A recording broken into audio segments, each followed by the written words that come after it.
خليكي في حالك، اقفلي بابك عليك وما تتدخليش في حياه حد، ولا تسمحي لحد يتدخل في حياتك. مالكيش علاقه بمرات اخوكي لبست ايه، جابت ايه، اكلت ايه، شربت ايه، مالكيش دعوه. مالكيش علاقه بسلفتك، مالكيش علاقه باخت جوزك. علاقتك بيهم قايمه على الود والاحترام فقط لا غير، ومالكيش علاقه بيهم وبخصوصياتهم. وقللي من العلاقات والحوارات اللي هتعمل لك مشاكل.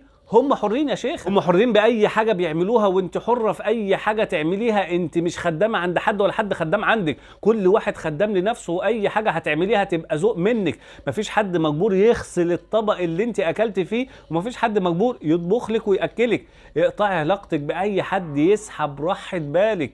قولي ارائك بلباقه وبذوق، وبلاش مبدا انا اقول للاعور انت اعور في عينه، علشان ما تكونيش سبب في جرح الاخرين. ومفيش حد مضطر يتحمل شقاوه ولادك بحجه ان انت مدلعاهم. كوني خفيفه الظل ودلعي ولادك في بيتك. اوعي تخربي حياه حد لو عايزه ربنا يعمر بيتك. اوعي تسكتي عن حق يخلي علاقتك باهلك كويسه قوي، لان هم دول سندك الحقيقي بعد رب العالمين. اوعي تفرطي في اخوك او اختك، لان هم دول صله رحمك. خلي معاملتك مع الناس في حدود علشان ما حدش يتجرأ عليكي.